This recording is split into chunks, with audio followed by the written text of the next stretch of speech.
Nah teman-teman, ini adalah hasil dari kompos. Ini bisa digunakan untuk pupuk dasar atau pemupukan tanaman seperti cabai, tomat, terong, ataupun tanaman sayur lainnya. Assalamualaikum warahmatullahi wabarakatuh. Selamat sore teman-teman. Insya Allah kita akan menanam cabai. Saat ini tahap pembuatan bedeng atau pengolahan lahan.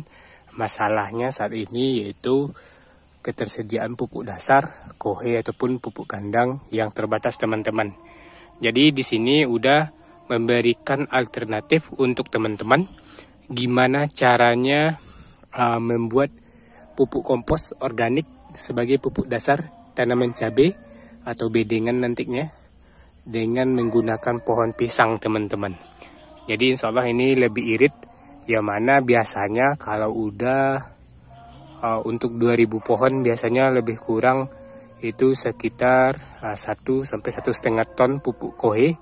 Sekarang kita menggunakan kompos dari pohon pisang ya teman-teman.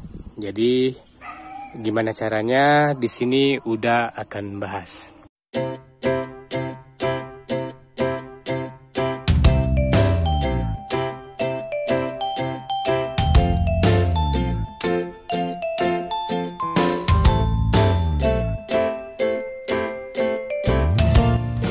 Baik teman-teman, langsung saja kita lanjut tutorial membuat pupuk kompos dari bonggol pisang atau pohon pisang.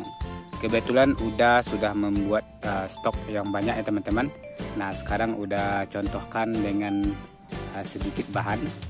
Yang pertama bahan yang perlu teman-teman persiapkan yaitu bonggol atau pohon pisang. Pohon pisang ini bebas teman-teman, jenisnya bebas. Baik itu pohon pisang yang tua ataupun pohon pisang yang masih muda. Asalkan pohon pisangnya sehat, jangan terserang virus ataupun mati layu. Selanjutnya teman-teman persiapkan yaitu media kering.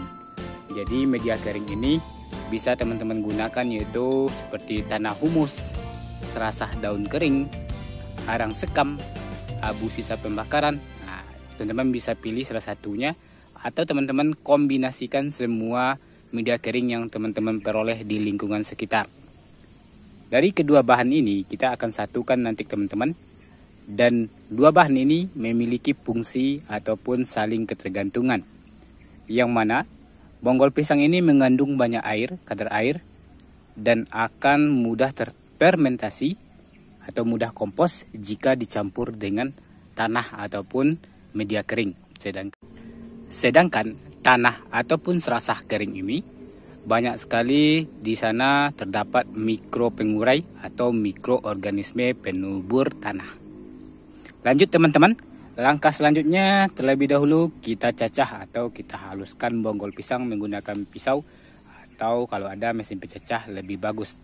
Takaran untuk adukan ini yaitu 6:4, yaitu 6 kilo media pohon pisang yang sudah dicacah dicampur dengan 4 kilo media kering ya teman-teman. Nanti kita aduk seperti ini. Oke, kita langsung pencacahan.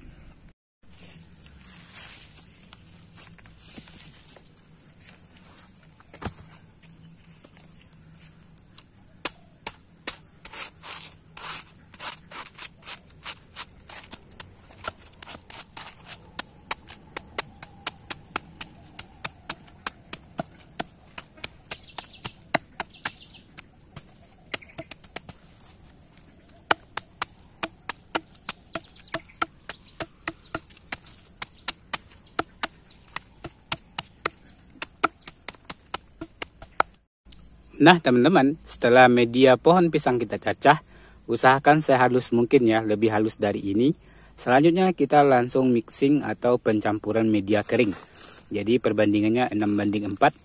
Jadi seperti ini ya teman-teman.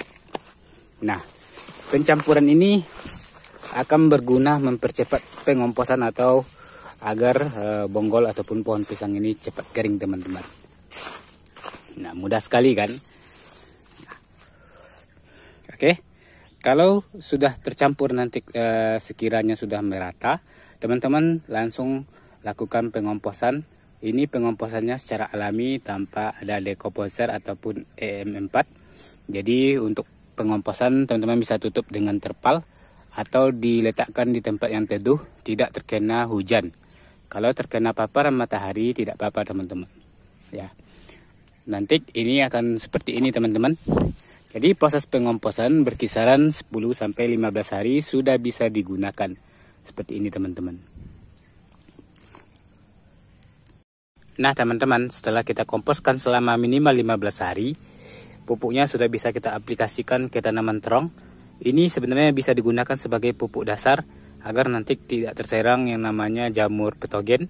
Dan di sini sudah kaya akan kandungan unsur hara seperti trichodermanya sudah ada, dengan terdapatnya humus, daun bambu, dan juga ada karbon dari arang sekam, juga NPK dan KCl dari bonggol pisang. Jadi ini sangat bagus untuk tanaman terong, baik itu sebagai pupuk dasar ataupun sebagai pemupukan biasa, pengganti pupuk kandang teman-teman. Jadi alhamdulillah udah nggak menggunakan pupuk kimia untuk tanaman. Terima kasih. Assalamualaikum. Nah teman-teman, itulah cara pembuatan pupuk kompos dari pohon pisang atau bonggol pisang. Ini sangat bagus, pengganti pupuk dasar, pengganti kohe ataupun pupuk kandang. Unsur yang terkandung pada kompos pohon pisang ini jauh lebih dahsyat atau jauh lebih tinggi dari kohe teman-teman. Di sini ada unsur NPK-nya yang kompleks, ada unsur karbon, dan ada juga unsur trichoderma ataupun unsur penyubur tanah seperti mikrobakteri atau mikro pengurainya lebih banyak dibanding dari kohe teman-teman. Jadi ini sangat bermanfaat dan juga biayanya tentunya murah ya, bisa saja teman-teman mendapatkannya secara gratis. Dan ini bisa digunakan untuk berbagai jenis tanaman, baik itu tanaman muda seperti sayuran timun, cabai, terong, ataupun sayuran lainnya, kacang panjang, dan juga bisa menjadi pupuk sebagai tanaman tua ya, seperti pepaya, singkong, buah durian, sawit, dan lain-lainnya teman-teman. Jadi alhamdulillah sudah mengaplikasikannya dari dahulu dan berbagai jenis tanaman. Ini contohnya teman-teman.